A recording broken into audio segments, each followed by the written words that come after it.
My name is Katie McPherson, and as Rajani said, I live in the community. I am the parent of 4 girls that attend Chandler Unified School District as well. And so I'm in the trenches with you. My day job is I work locally and nationally, training teachers, parents, and administrators on the minds of boys and girls. So a lot of brain research and also social media application, digital citizenship. So as kids obviously move into these formative years of what I would say 4th through 12th grade. We used to say 6th through 12th, but things are happening younger and younger, and the pressures are on. And so tonight I put together, I hope, a really useful, practical strategy workshop for you, where you'll hear from me about social media and some of the social justice things that happen in our schools. You'll hear from Travis, who's one of my cherished colleagues, about mental health and talking to kids about attachment and attunement and how to really connect with your kiddos. And then obviously from Officer Quinn, who works here at Hamilton High, on what he's seeing and his perspective as well. And then we're going to wrap up with a real live student panel of real kids telling us what they need from us. As I go through my presentation, I probably have a different perspective. I've spent the last 23 years on a elementary or secondary campus. And I was a teacher, and then a guidance counselor, and then an administrator. So I've spent a lot of time with students in my office for various reasons, counseling and discipline.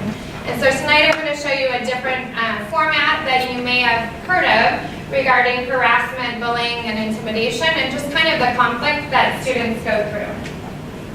A lot of times, let me back up, a lot of times we talk to students about respect. You need to respect each other, you need to respect your teachers, you need to respect your parents. We spend millions of dollars at the school level on character counts programs, lots of fancy banners that say to be kind and compassionate to others. I'm sure you have heard in your homes from your own students that that doesn't always happen. So the end goal of where we're headed tonight is to talk about what does matter to your kids, and that is their voice. And so about 7 years ago, I was trained in a curriculum called Owning Up. And it's by Rosalind Wiseman. You may have heard of her books or seen the Mean Girls movie. She is the genius behind the book Queen Bees and Wannabes and Masterminds and Wingmen. And her perspective really talks about what is the difference between dignity and respect. So I'm going to give you like 1 minute to turn to the person next to you, and I'd like you to define for each other in adult language the difference, in your opinion, between dignity and respect. And then we'll come back together. So dignity is yours to keep. So the end goal for our students is, at the end of the day, at the end of a conflict, that their voice was heard.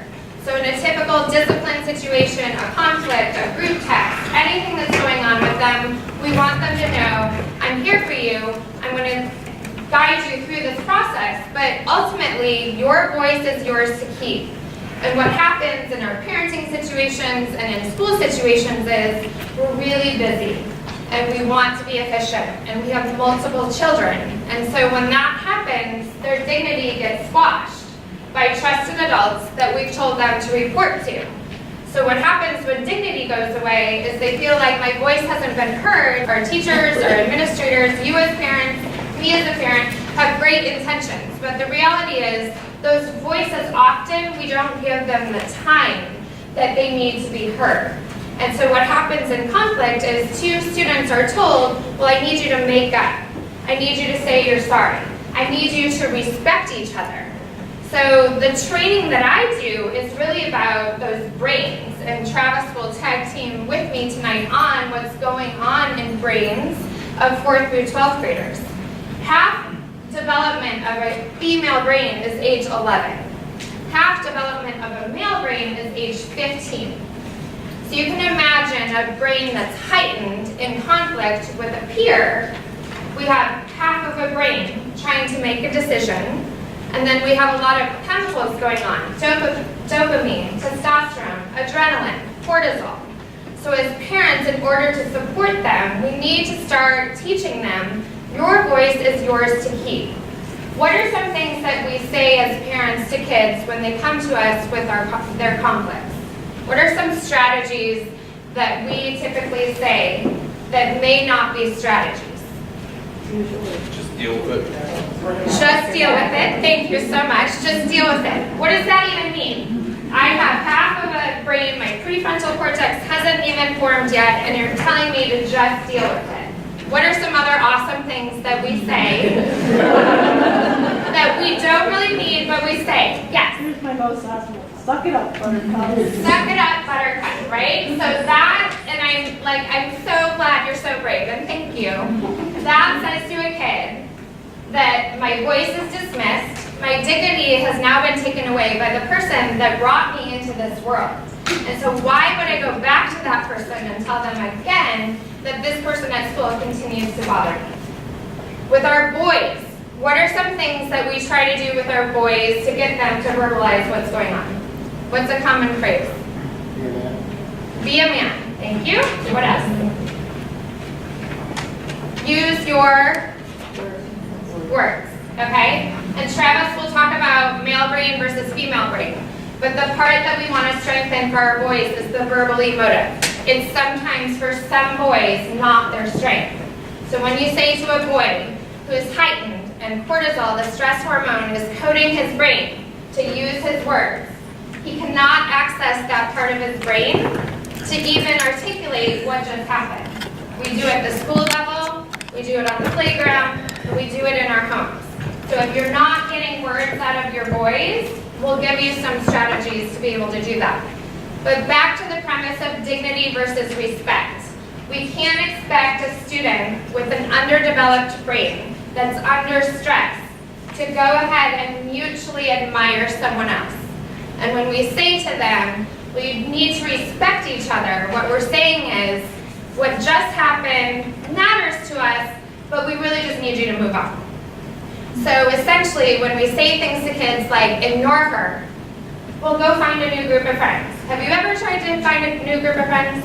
It is not easy as a 40-something-year-old woman to find a new group of friends.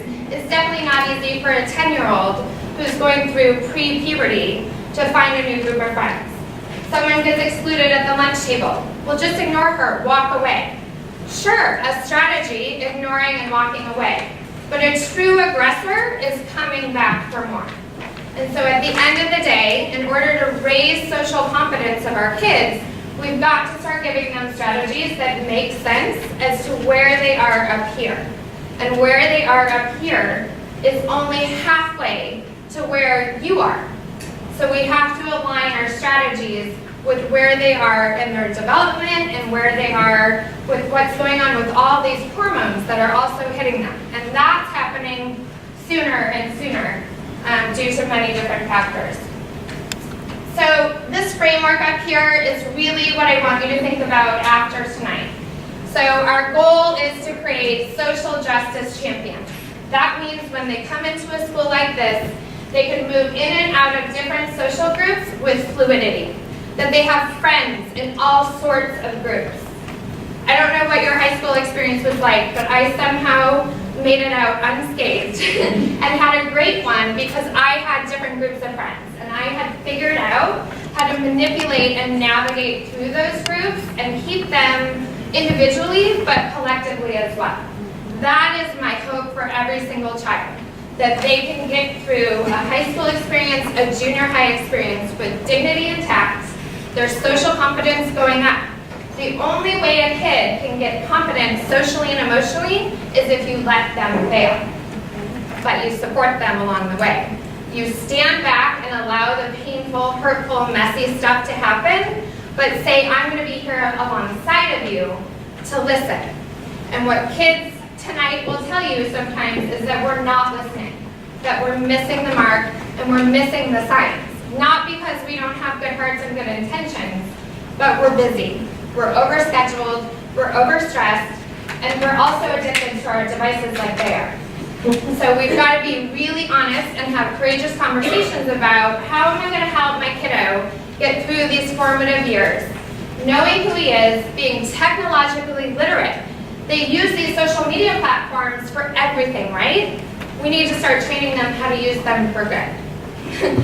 If you did the Ice Bucket Challenge, teenagers, millions and trillions of dollars were raised by one thing that they put on social media. They have the capacity to do it, but they need the training. Underdeveloped brains need training to figure out, how do I use this for good? So I'm going to give you some tips tonight at the end of my presentation on all of the apps that are out there, what they're using and why, and how to use them for good. It's not going away, it's advancing, and we all need to keep up with how to keep them safe, but also how to use it for good. It can be a very powerful tool in online marketing of themselves, branding themselves, internships, employment, college admissions. They have whole departments at the colleges solely devoted to looking into your kids' social media. And if it doesn't look pretty fantastic, it could be the difference between getting in and not getting in, or getting a scholarship and financial aid money or not. So there's some really easy ways that I'll give you at the end of the presentation tonight, but I'm going to turn it over to Travis. Travis and I worked together. We wrote a book with a bunch of other people called Why Teens Fail, What to Fix. And I just love his foundational approach, and again, just melding kind of the school-based approach with mental health, and then Kevin will give us the Cox perspective. So I'm going to invite Travis up, and then we'll go back and do some social media at the end. So thank you. This is pretty incredible. Rajani really does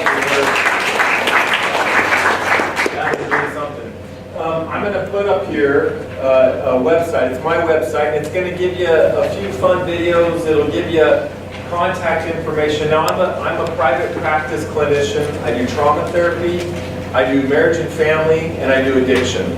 Those are the three I specialize in, and I'll explain why tonight.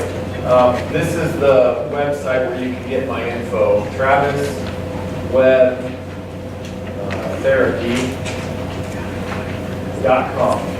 That's also my email. Same thing. So traviswebbtherapy@gmail.com. Okay, so if you have a question, if you have a concern, if you have a loved one that needs to talk, feel free. Okay, so I've been doing this with Katie for a little bit, and what I'm finding is my piece really fits with any piece. I'm kind of fortunate in that. The reason for that is really my piece really talks about how to do relationships. I'm going to stay in business for a really long time because of how poorly we're doing relationships right now. And I don't mean you specifically, I mean overall kind of the tone about what it takes to make a healthy parent-child relationship, husband-wife relationship, teacher-student relationship is kind of going in a direction. Now, Katie set me up, and she said I'm going to talk about all these different pieces. I hope I cover all those pieces. But let's start with the few that I consider pretty important prior to talking about relationships. She mentioned the brain. A couple of really key differences between girls' and boys' brains. Boys, we tend to operate from the right side of the brain. Visual, spatial, mechanical brains. We like shapes, we like objects, we like visual things. We kind of operate through that. We like objects flying through space, like baseballs, footballs. We're pretty tactile.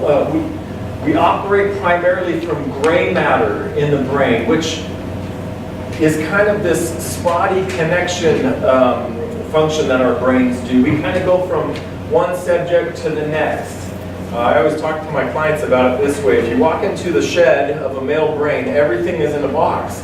And if you want to talk to him about the family vacation, he's got to go find the family vacation box and pull it down and open it up. And we're talking about, why are we now talking about what happened last night? Like, let me put this back up. That's gray matter.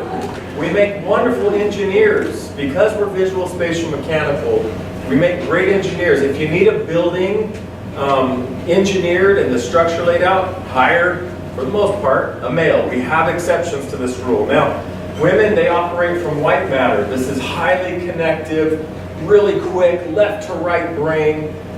They can multitask. You need a wedding plan? Don't hire a male, with the exception of a few. Women's brains can handle this. Now, I'm not talking from a standpoint of men can only do this or women can only do this. It's just the way the structure of the brain is. There's an exception, about a 1 in 5 rate we would have with males. We call them bridge brains. What we're talking about there is in utero, the right side of the cortex develops first.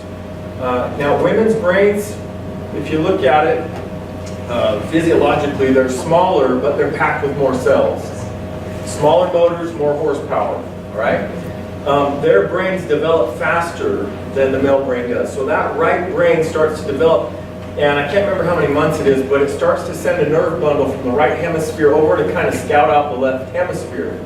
Because male brains develop slower, that left hemisphere isn't there to connect with, and that nerve bundle doesn't make it, which we call the corpus callosum, doesn't make that contact. So the corpus callosum is the bridge between the right hemisphere and the left hemisphere. Women's corpus callosum tends to be like an 8-lane superhighway. It back and forth. It's quick, it's efficient. Men, it's like a pathway through the woods. It takes us a minute to get over. Now we're talking milliseconds difference. And if it sounds like I'm really dissing on the male brain, I don't mean to. We have our strengths, we have our spot, we have our purpose. About 1 in 5 men are what we would call bridge brains. Healthy corpus callosum between the right and the left brain. We operate like women. We make male therapists, these are bridge brains. We know how to talk, we know how to feel. Male kindergarten teachers, that's another nice place you'll find a lot of bridge brains. Now, to start my presentation, I'm going to draw a really rough sketch here of the human brain. Cortex, limbic, this is the limbic part of the brain, which is primarily responsible for memory and emotion. We're going to talk about this one a little bit. Because we're talking about connection, we have to address this piece, emotion. When our kids come to us and say, this is what I'm struggling with, and we tell them to, what was it? What did you say? Rub some dirt on it? Deal with it. Deal with it. Yeah, rub it. My dad used to say, you're going to cry, I'll give you a reason to cry, right? He's kind of like, you better figure out what to do with that skinned up knee that you fell off your bike. Now, my dad wasn't a bad guy, but that's just kind of what we were trained, especially as men, to do. You just suck it up and go. We got to talk about this because we've got a lot of kids nowadays that don't know what to do with this. They don't know what it is. And honestly, they act out through their phones, they act out in their social circles, whatever. The last part is the brainstem. Now, brainstem, this is basic function. This is eat, sleep, breathe, digest, that kind of stuff. The limbic brain, when we're born, we have access to about this much of the brain. Okay? We have the cortex in the skull, but really what's on line is the limbic brain and the brainstem. Those two are functioning. The brain develops from the back bottom to the top front, okay? So the last thing to develop is the prefrontal cortex. And like Katie said, for women it's done at about 22, for men it's done at about 30. That's how long this brain takes to bake. It takes some time.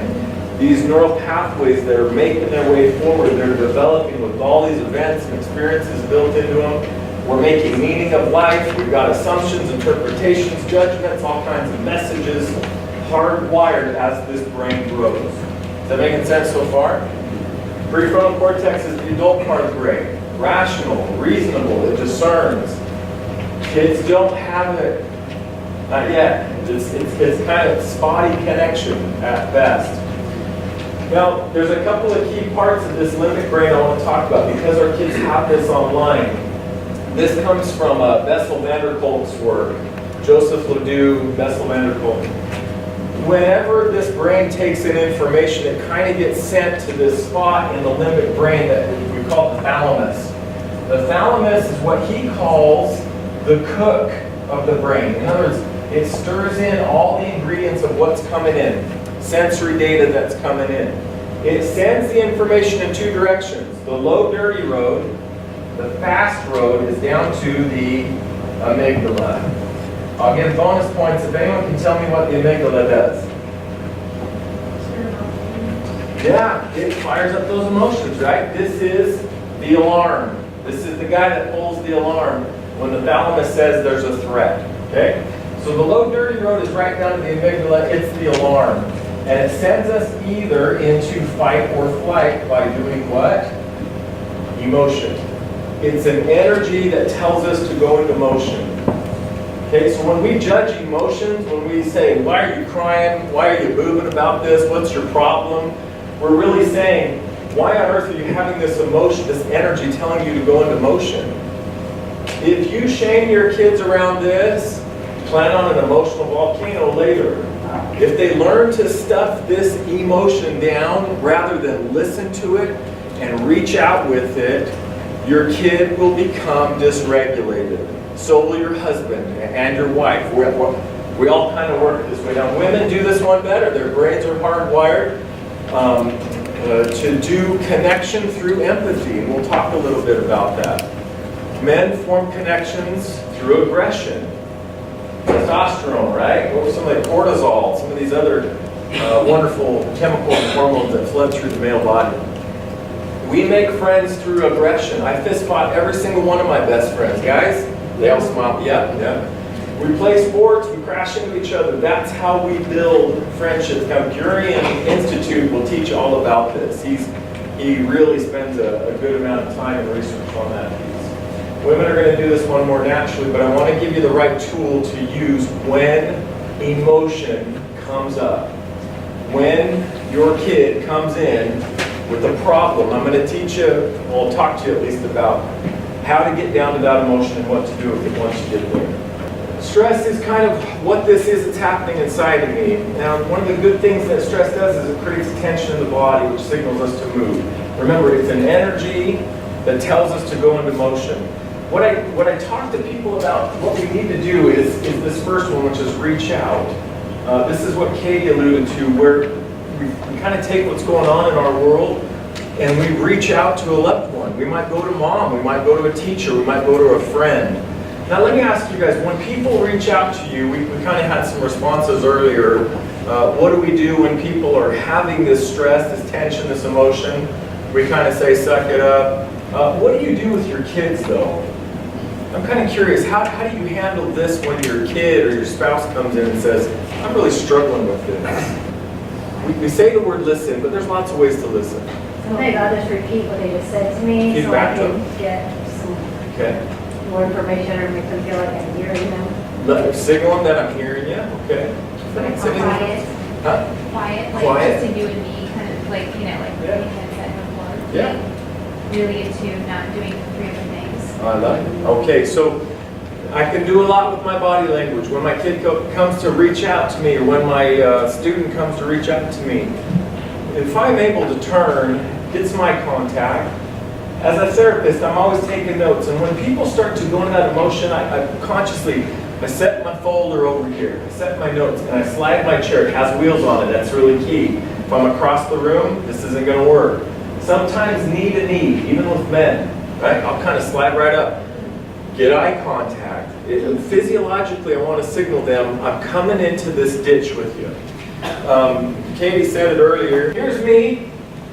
Here's my loved one. In a physical pit, what's the answer? Huh? Say? Go up or go down. What do I do? If this is my kiddo and he's down in a real pit, in a real hole, what's the answer? Get him out, right? Yeah. Show empathy. Oh my gosh, what's it like? You get a ladder or a rope. Get him out, right? Now, the problem that we have, guys, is we tend to use this tool for this pit.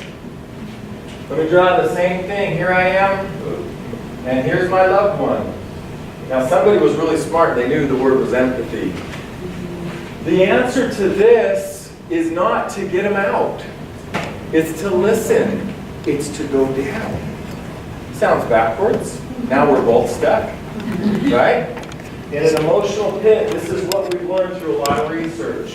When human beings get proximity in their emotional distress, when they are feeling vulnerable, stuck, helpless, hopeless, whatever, and I'm able to come down and not fix. Write that down if you have to. Don't fix, don't solve, don't help. It doesn't work. It backfires. As a mom, as a dad, we have this tendency to get them out of this pain. Why? We love them, right? I mean, this sucks. Human beings are hardwired for three things. And this is mine. This is what I've been doing my own research on, and it's the book I'm working on. Freedom, safety, and connection. That's it. Every problem that walks through my door in my office in some form comes down to one of those three. And if you think about it, when you restrict or limit or take away any one of those three, people feel an emotion, usually a negative one, telling them go in motion. Tie somebody up, put them in prison, hold a gun to their head. They will squirm. Their emotional self, to stay free, to stay safe, and to stay connected, will go off. Now these first two we've known forever. It's obvious, right? This one, it's been relatively new. If you're the one being reached out to or doing the reach out, just know that this vulnerability is the first part of the equation for building connection. I tell my clients, B plus V equals attachment, equals connection, right? Vulnerability plus validation of that, the ability to listen, right? The ability to kind of turn and tune in. Go ahead and click that next one. ARE, sorry, explain now. ARE is, are you accessible? Are you responsive? Are you engaged? That's really what I'm looking for when I go to somebody. Accessible, responsive, engaged. As parents, that's your job. Fixing it, solving it, having an answer, having a solution is not necessarily your job yet. Okay, this is all groundwork. Okay, so attunement really focuses on the emotion. Tune into the emotion like an old receiver dial. Remember some of us, remember radio? How you had to like kind of woo it, you finally hear it clear? Tuning in is validating what they're feeling, but then finding a way to find where they're at emotionally, and then practice what somebody said, empathy. What's your definition of empathy? How would you say it in a word or two? That's like for you, and then, like Katie said, sit with it. Don't get beneath it. Don't bring ropes, don't bring ladders, don't bring flashlights. Like slide down the bank of that muddy pit and nothing but a pair of cutoffs. Like, I have no plan. I'm just here. I'm here. Two most powerful words when it comes to relationship. I'm here. I'm here. And I don't even know what we're going to do here. It almost sounds like we're setting these kids up to see us as not capable or not knowledgeable. And we all kind of want to be that for our kids. But we've got to trust that this emotional piece doesn't require an answer. It requires proximity. All right? Making sense? Okay. This builds the attachment bond, like I said. Secure base. Keep going, Katie. Gehring's tribe mentality, right? Emotional resilience. Okay, good. Now that black wedge right there, that's from experience where I've learned not to reach out. I've learned that it doesn't work, it's not safe. I try to talk to somebody and what I really get is either an answer or rub some dirt on it or the opposite of validation. The tension is still there. Now, this right here, emotional isolation, that's the biggest issue I face in my office all day. That's it. That's number one, emotional isolation. I can be at my own birthday party and I feel totally alone. These kids that are coming in my office in droves, 14, 15, 16-year-old boys and girls, when I get down to it, even during the assessment, you can smell it on them. They just feel alone. They've got lots of friends, they've got lots of friends, they've got lots of friends. The problem with this friend right here is it's a pseudo-connection. When I look at Instagram and Facebook, what do I actually see on there? Do I see reality or do I see something else? Do I see pimples and tears? Do I see heartbreak and I've been left out of prom or whatever? No, I see the best selfie. Out of 23 selfies, number 21 was the best. I see vacations, I see food, I see cars, I see trips. I see some pseudo display of what is really going on in the world. It's not vulnerability. It's not this. It's not a real reach. However, kids judge themselves by that as though that's where I'm supposed to. And adults do it too. Where I should be. What I should be having doing. Experience. Okay, go ahead. Experience of self is alone. The amygdala pulls the alarm. It says go into action. Health issues. Shame develops. Worth is challenged. Now I talked earlier about being an addiction counselor. The reason is addictions require shame. Shame is different than guilt. Guilt is I've done something wrong. Shame is I am something wrong. I'm flawed at the core. Now addicts live in that world. They live in this, I kind of joke that shame is the island that addicts live on. Isolation is the boat that gets them there, right? They start kind of isolating from family, friends that don't fit in. They've reached out, it didn't work. they start to develop that shame, addictions come up. That's why I do a lot of work around porn and alcohol and drugs. These are all chemical compensations, compensation behaviors. Alcohol, drugs, food, sex, TV, games, gambling. I put porn up there. We blame, we perfect, we pretend. Those become compulsive patterns. In order to feel okay, I have to keep going back to that well of chemicals. Now, most of those you'll notice, those chemicals that we're getting are either dopamine or opiates. Cocaine's base drug is dopamine. It's what you feel when porn, sex, high, massive amounts of dopamine are hitting the brain, massive amounts. To the point, Jeffrey Sapnoker, the guy doing the work on it, he says there's a dopamine receptor side is the catcher's mitt, and dopamine is the baseball. Porn throws so many baseballs at so little catcher's mitts that these start to shut down. Now I've got to go deeper to get the same high, and this is why porn moves as quick as it does into deeper, darker stuff. Now, don't hear this as a religious preach. I'm not sermonizing anything here. I'm talking about your chemical brain and what research is saying these different chemical compensation behaviors do. So don't judge me. No, I'm just kidding. All right, compulsive patterns that build emotional frailty. Are there questions about this? Yeah? On the reach out part on the top, Yeah. what did the ARE stand for? Accessible, responsive, engaged. Thank you. Great Great question. Huge, really quick, easy acronym. That comes from Sue Johnson. Here's another one of my favorites, and then I probably should stop. Okay. L-O-V-E.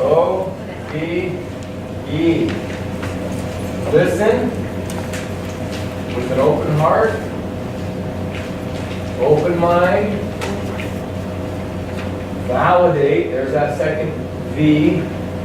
And then someone said this earlier, and I really appreciate that you brought it up so early. Express with 3 S's, express it back. And the reason I put 3 S's on there is because I want to do it softly, simply, and slowly. That makes sense? So as I'm listening, I'm really just going to sit open with you here. I'm down in the pit. I don't know why we're here and I don't care. I just want you to know I'm here. Validate. You don't have to beat anybody up for getting down in this pit. The truth is when this connection happens, this emotional pit does this. See, the latter is not really required. It is proximity that ends the emotional isolation, which is the problem that we're looking at 99% of the time. You'd be shocked at how many times in my office I don't even know where we're going yet, but just sliding up next to this 15-year-old kid and saying, let me listen to you. Tears well up in his eyes, and he starts to go, I'm sorry, I shouldn't cry. And I go, oh, let yourself, that's why I have like 7 boxes of Kleenex in here. I might end up crying with you. I keep one next to me. I was also raised to believe you can't do this thing, but I've learned better. Go ahead and feel your feelings. They apologize, they hide, they look up, they look over the top of you. Gotta teach these kids, guys and girls, it's all right to come on down here and feel this. It's not here forever. It's a temporary alarm trying to get you in motion to get something that's being lost in the form of freedom or safety or usually connection. Does that make sense? Too much information, right? Kind of spilled it all.